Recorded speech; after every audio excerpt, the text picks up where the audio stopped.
Hai semuanya, kami dari kelompok 4 akuntansi 6C. Di sini kami akan mempresentasikan desain skripsi kami. Sebelumnya, perkenalkan nama saya Feby Veronica. Nama saya Elvina. Jadi judul yang akan kami bawakan adalah analisis pengaruh profitabilitas ukuran perusahaan dan ukuran KAP terhadap audit report lag pada perusahaan sektor industri barang konsumsi yang terdaftar di Bursa Efek Indonesia. Bagian yang pertama yaitu latar belakang penelitian. Sebelumnya saya akan menjelaskan pengertian dari laporan keuangan. Nah, apa sih pengertian dari laporan keuangan itu? Laporan keuangan merupakan suatu produk akhir proses akuntansi dalam sebuah perusahaan pada satu periode tertentu, di mana informasi di dalamnya adalah hasil pengumpulan sekaligus pengolahan data keuangan, dengan tujuan guna membantu perusahaan membuat keputusan atau kebijakan yang tepat. Laporan keuangan perlu diaudit untuk memenuhi kebutuhan informasi berbagai pihak akan informasi keuangan. Dibutuhkan pengujian kesesuaian antara praktek akuntansi dalam laporan keuangan dengan prinsip akuntansi yang berlaku umum. Proses pengujian tersebut dikenal dengan istilah auditing yang dilakukan oleh akuntan publik sebagai pihak yang independen. Laporan keuangan auditan milik perusahaan dapat dikatakan relevan dan dapat dipercaya apabila laporan tersebut dirilis secara tepat waktu oleh pihak perusahaan. Batas waktu yang diberikan oleh pihak OJK adalah selama 120 hari atau paling lambat pada akhir bulan keempat setelah akhir tahun fiskal. Walaupun OJK telah membuat peraturan tersebut, masih terdapat perusahaan yang melanggar peraturan dan terkena sanksi oleh OJK. Hal tersebut membuktikan bahwa ketepatan waktu masih menjadi salah satu masalah bagi perusahaan yang terdaftar di Bursa Efek Indonesia. Kendala karena adanya proses audit ini biasa disebut sebagai audit report lag. Audit report lag merupakan lamanya waktu penyelesaian audit laporan keuangan perusahaan yang diukur mulai dari tanggal penutupan tahun buku sampai ke tanggal penerbitan laporan auditor. Audit report lag dapat mempengaruhi ketepatan waktu dalam pelaporan informasi keuangan dan ketidakpastian dalam pengambilan keputusan. Beberapa faktor yang menyebabkan audit report lag yang diujikan dalam penelitian ini antara lain yaitu profitabilitas, ukuran perusahaan, dan ukuran KAP. Selanjutnya saya akan menjelaskan pengertian dari rasio profitabilitas. Rasio profitabilitas menggambarkan kemampuan suatu perusahaan untuk mendapatkan laba dari pendapatan terkait penjualan, aset, dan ekuitas yang berasal dari dasar suatu pengukuran tertentu. Rasio profitabilitas ini digunakan untuk memperlihatkan seberapa besar laba atau keuntungan yang diperoleh dari kinerja suatu perusahaan yang mempengaruhi catatan atas laporan keuangan yang harus sesuai dengan standar akuntansi keuangan. Faktor lain yaitu ukuran perusahaan. Ukuran perusahaan menunjukkan besar kecilnya sebuah perusahaan. Suatu perusahaan dapat dikatakan besar atau kecil dilihat dari beberapa sudut pandang seperti total nilai aset, total penjualan, jumlah tenaga kerja, dan lain sebagainya. Faktor lainnya yaitu ukuran KAP. Ukuran KAP yang besar umumnya memiliki sumber daya yang lebih baik dan memadai. Sistem yang digunakan juga lebih canggih dan akurat karena biasanya didukung dengan kerjasama internasional dan sumber dana yang besar. Hal yang biasa terjadi adalah KAP besar akan memperoleh insentif yang lebih tinggi untuk menyelesaikan pekerjaan auditnya lebih cepat dibanding KAP lainnya. KAP besar juga akan berusaha mempertahankan reputasinya dengan waktu penyelesaian audit yang lebih cepat. Di sini, kami mengambil industri barang konsumsi. Industri barang konsumsi merupakan salah satu sektor industri yang cukup menarik dan berpotensi untuk bertumbuh pesat. Hal ini dikarenakan produk barang konsumsi bersifat konsumtif dan selalu diperlukan dalam kehidupan sehari-hari. Persaingan yang cukup ketat antar perusahaan dalam memasarkan produk mereka kepada konsumen juga menjadi karakteristik dari perusahaan ini. Nah, berdasarkan uraian latar belakang tersebut, maka kami tertarik untuk melakukan penelitian dengan judul Analisis Pengaruh Profitabilitas, Ukuran Perusahaan, dan Ukuran KAP terhadap Audit Report Lag pada perusahaan sektor industri barang konsumsi yang terdaftar di Bursa Efek Indonesia. Baik, saya akan melanjutkan untuk penjelasan bagian yang kedua, yaitu permasalahan. Berdasarkan latar belakang penelitian yang telah dijelaskan sebelumnya, maka perumusan masalah yang kami dapatkan yaitu ada 3. Yang pertama adalah, apakah profitabilitas berpengaruh terhadap audit report lag pada perusahaan sektor industri barang konsumsi yang terdaftar di Bursa Efek Indonesia? Kemudian yang kedua, apakah ukuran perusahaan berpengaruh terhadap audit report lag pada perusahaan sektor industri barang konsumsi yang terdaftar di Bursa Efek Indonesia? Kemudian yang ketiga, apakah ukuran KAP berpengaruh terhadap audit report lag pada perusahaan sektor industri barang konsumsi yang terdaftar di Bursa Efek Indonesia? Kemudian yang selanjutnya adalah pembatasan masalah. Agar permasalahan masalah dalam penelitian kami ini lebih terarah, maka kami memakai data untuk penelitian ini adalah laporan keuangan audit dan laporan tahunan pada tahun 2014 sampai dengan 2018, yaitu pada sektor industri barang konsumsi yang telah terdaftar di Bursa Efek Indonesia. Variabel yang kami gunakan untuk penelitian ini adalah profitabilitas yang diukur dengan rasio ROE.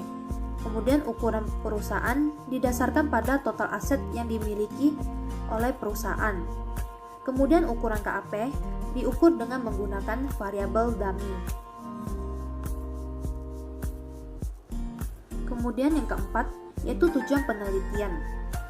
Tujuan dari penelitiannya ini yaitu yang pertama, untuk mengetahui pengaruh profitabilitas terhadap audit report lag pada perusahaan sektor industri barang konsumsi yang terdaftar di Bursa Efek Indonesia. Kemudian yang kedua, untuk mengetahui apakah terdapat pengaruh ukuran perusahaan terhadap audit report lag pada perusahaan sektor industri barang konsumsi yang terdaftar di Bursa Efek Indonesia. Kemudian yang ketiga yaitu untuk mengetahui apakah terdapat pengaruh ukuran KAP terhadap audit report lag pada perusahaan sektor industri barang konsumsi yang terdaftar di Bursa Efek Indonesia. Selanjutnya yaitu adalah manfaat penelitian. Manfaat penelitian ini tunjukkan kepada penulis, yaitu kami sendiri. Kemudian yang kedua adalah pembaca. Nah, yang pertama adalah bagi penulis, yaitu penelitian ini bermanfaat bagi kami untuk menerapkan dan mengaplikasikan ilmu yang telah kami peroleh selama mengikuti perkuliahan yang ada di universitas kami, yaitu Universitas Widya Dharma Pontianak. Selain itu juga, kami dapat menambah wawasan, mengasah kemampuan dalam menganalisis tentang pengaruh profitabilitas, ukuran perusahaan dan ukuran KAP terhadap audit report lag pada perusahaan sektor industri barang konsumsi yang terdaftar di Bursa Efek Indonesia. Kemudian yang kedua yaitu bagi pembaca. Hasil penelitian ini kami harapkan dapat menambah wawasan dan pengetahuan tentang pengaruh profitabilitas, ukuran perusahaan, dan ukuran KAP terhadap audit report lag pada perusahaan sektor industri barang konsumsi yang terdaftar di Bursa Efek Indonesia. Agar kedepannya bagi para pembaca yang hendak melakukan penelitian yang serupa dengan penelitian kami ini bisa menjadikan penelitian kami ini sebagai referensi.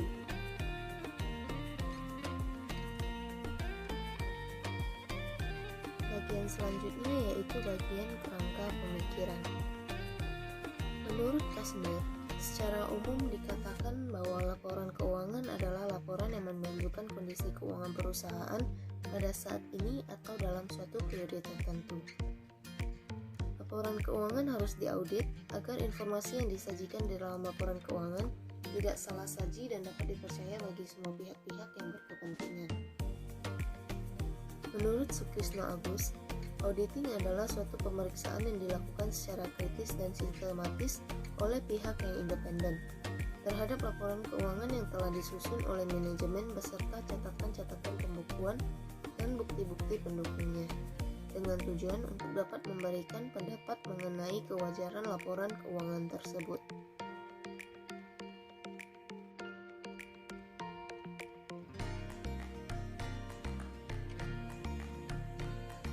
Selanjutnya, laporan keuangan auditan harus disajikan atau dipublikasikan secara tepat waktu agar informasi yang terkandung di dalam laporan keuangan tetap relevan dan bermanfaat bagi pihak-pihak yang berkepentingan.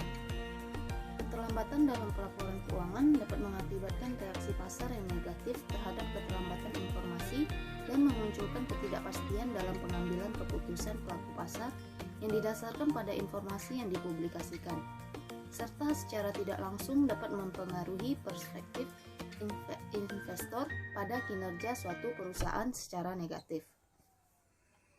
Audit report lag dapat dihitung melalui selisih antara tanggal ditandatanganinya laporan keuangan auditan dengan tanggal tutup buku laporan keuangan tahunan.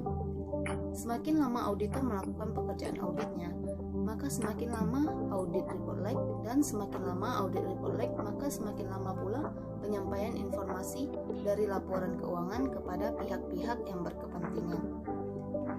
Hal ini sejalan dengan penelitian Tuana Kota yang mengatakan bahwa audit report lag adalah jarak waktu antara tanggal neraca dan tanggal laporan audit. Jarak waktu ini adalah gabungan antara waktu yang dibutuhkan klien untuk menyusun laporan keuangan dan waktu untuk mengauditnya. Berdasarkan uraian sebelumnya, maka kami mengambil beberapa faktor yang kemungkinan besar dapat mempengaruhi audit report lag, yaitu profitabilitas, ukuran perusahaan, dan ukuran KAP. Banyak faktor yang turut mempengaruhi nilai perusahaan. Salah satunya adalah rasio profitabilitas. Menurut Muhammad, rasio profitabilitas adalah rasio yang menunjukkan kemampuan perusahaan dalam menghasilkan keuntungan. Secara umum, dapat dikatakan bahwa semakin besar angka rasio ini, maka perusahaan semakin profitable, dan semakin kecil angka rasio ini menunjukkan perusahaan makin tidak profitable. Perusahaan yang mengalami kerugian cenderung meminta auditornya untuk menjadwalkan pengauditannya lebih lambat dari yang seharusnya. Akibatnya, penyerahan laporan keuangannya terlambat. Dengan kata lain, perusahaan yang memiliki profitabilitas rendah akan cenderung tidak tepat waktu dalam menyampaikan laporan keuangannya, karena laporan keuangannya mengandung bad news. Perusahaan yang mengalami kerugian atau tingkat profitabilitasnya rendah akan membawa dampak buruk yang menyebabkan turunnya penilaian kinerja suatu perusahaan.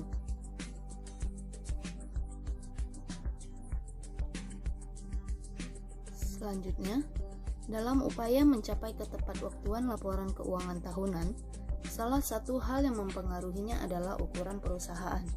Menurut Solica, ukuran perusahaan dapat diartikan sebagai suatu perbandingan besar atau kecilnya usaha dari suatu perusahaan atau organisasi.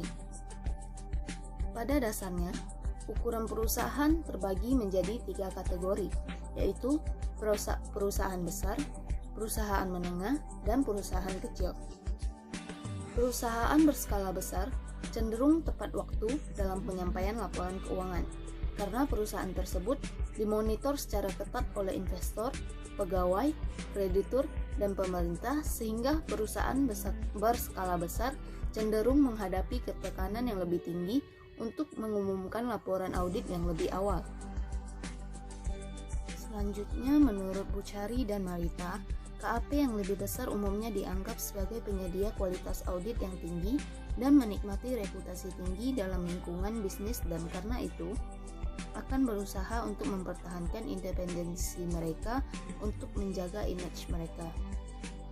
Kami menilai KAP tersebut semakin baik pengetahuan dan pemahamannya tentang perusahaan yang diaudit dan lebih berpotensi waktu menyelesaikan audit laporan keuangannya lebih cepat. Hal ini didukung oleh penelitian Sari dan Ghazali dan penelitian Panjaitan yang menunjukkan bahwa ukuran KAP berpengaruh negatif terhadap audit report like.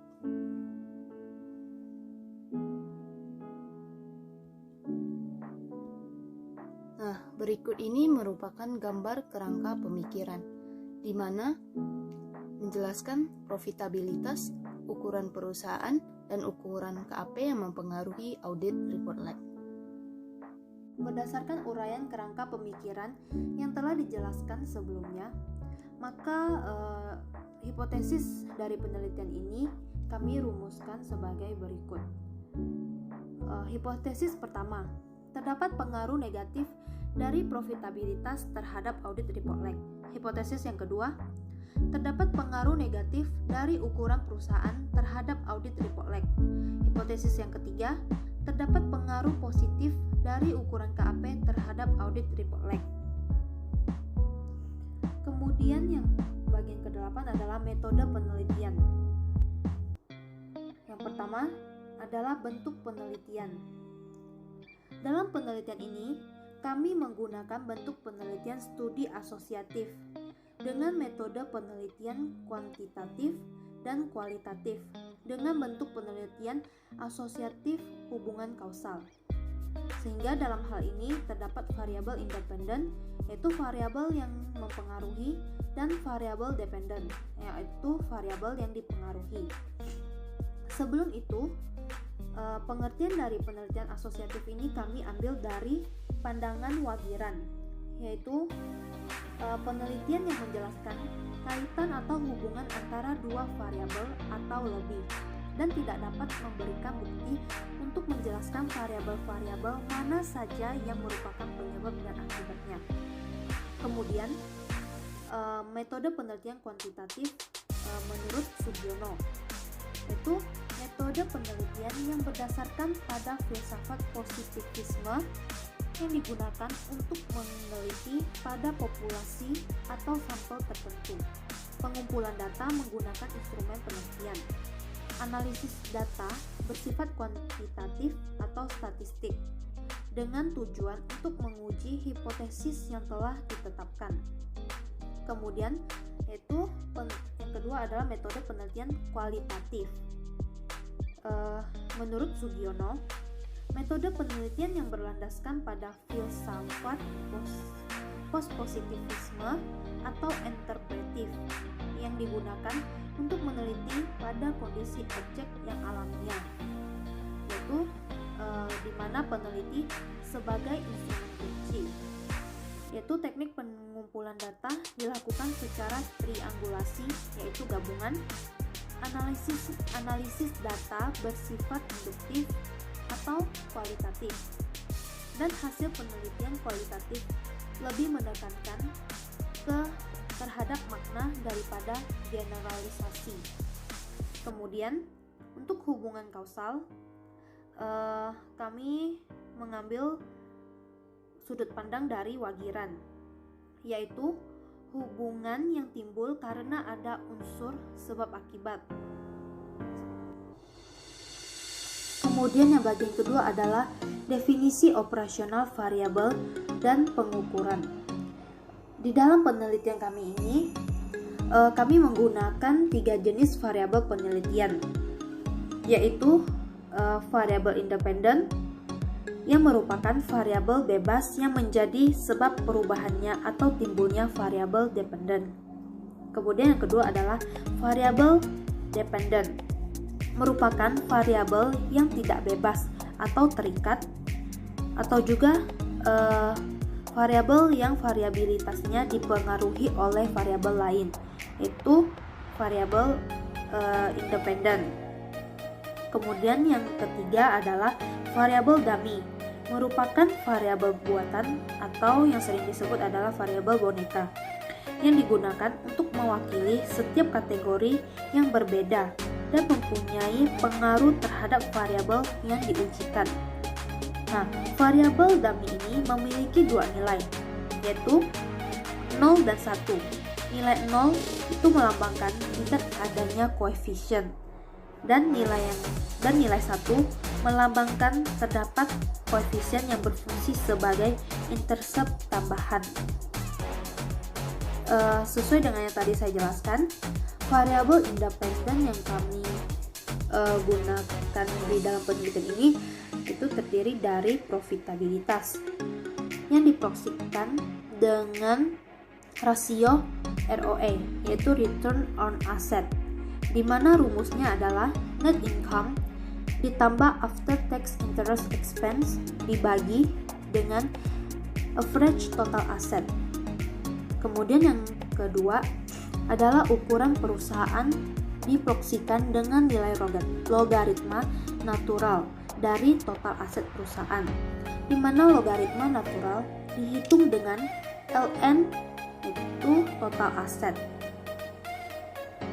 Kemudian yang ketiga adalah ukuran KAP yang diproyeksikan dengan penggolongan KAP Big Four dan KAP non Big Four dengan menggunakan variabel dummy yang dalam pengukurannya. Seperti yang saya jelaskan sebelumnya, variabel dependen dari penelitian kami ini adalah audit report lag, yaitu diukur secara kuantitatif dalam jumlah hari yang diperlukan selama tutup buku tahunan hingga sampai pada saat untuk mengumumkan laporan keuangan tahunan ke publik.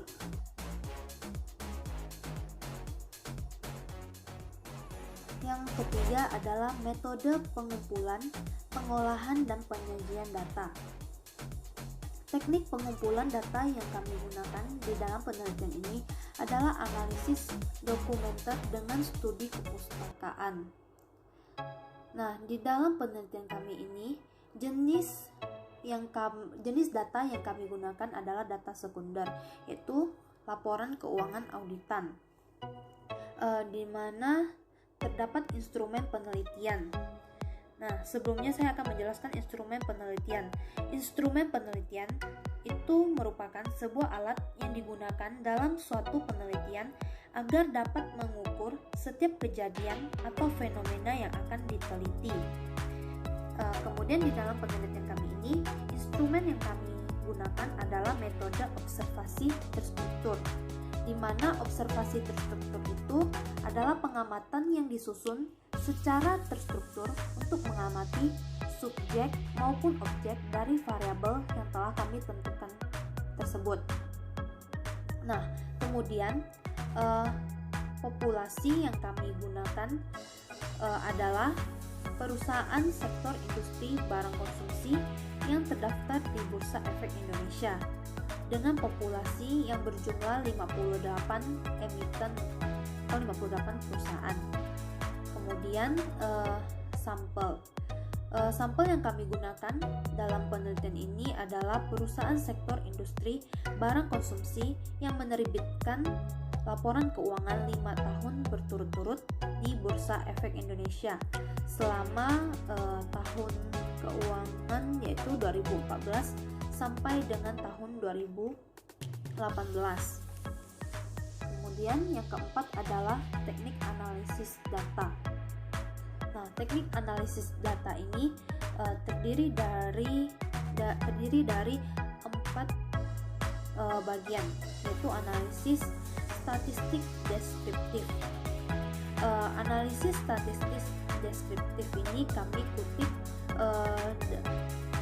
oleh pandangan kami kutip dari Anwar, yaitu merupakan bentuk statistik yang digunakan untuk menganalisis data penelitian dengan cara mendeskripsikan atau menjelaskan terhadap data yang telah terkumpul tanpa membuat kesimpulan atau tanggapan yang bersifat umum dan luas.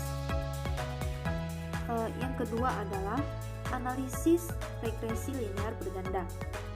Nah, untuk menguji pengaruh hubungan antara variabel independen dan variabel dependen dapat menggunakan alat analisa statistik, yaitu dengan menggunakan analisis regresi linear berganda ini.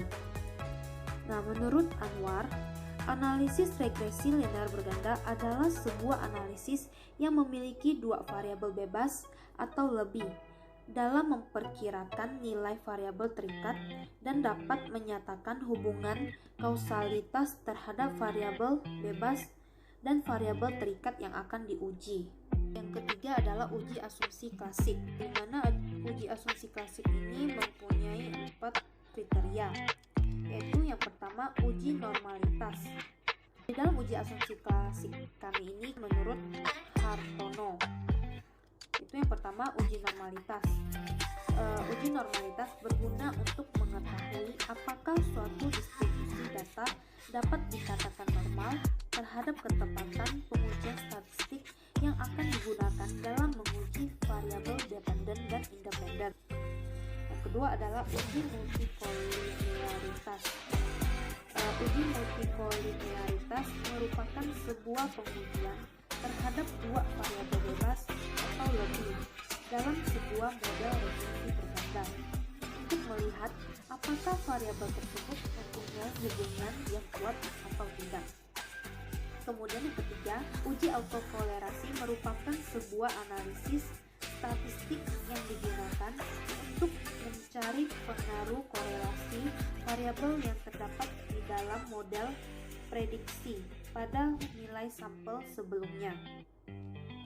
Yang keempat adalah uji heteroskedastisitas, merupakan alat uji analisis yang dilakukan untuk mengetahui apakah dalam sebuah model regresi terjadi ketidaksamaan varians dari residual suatu pengamatan ke pengamatan yang lain. Sekian presentasi dari kami. Semoga video presentasi kami ini dapat bermanfaat bagi teman-teman semua. Jika terdapat kekurangan dan kesalahan, mohon dimaafkan ya. Terima kasih sudah menonton.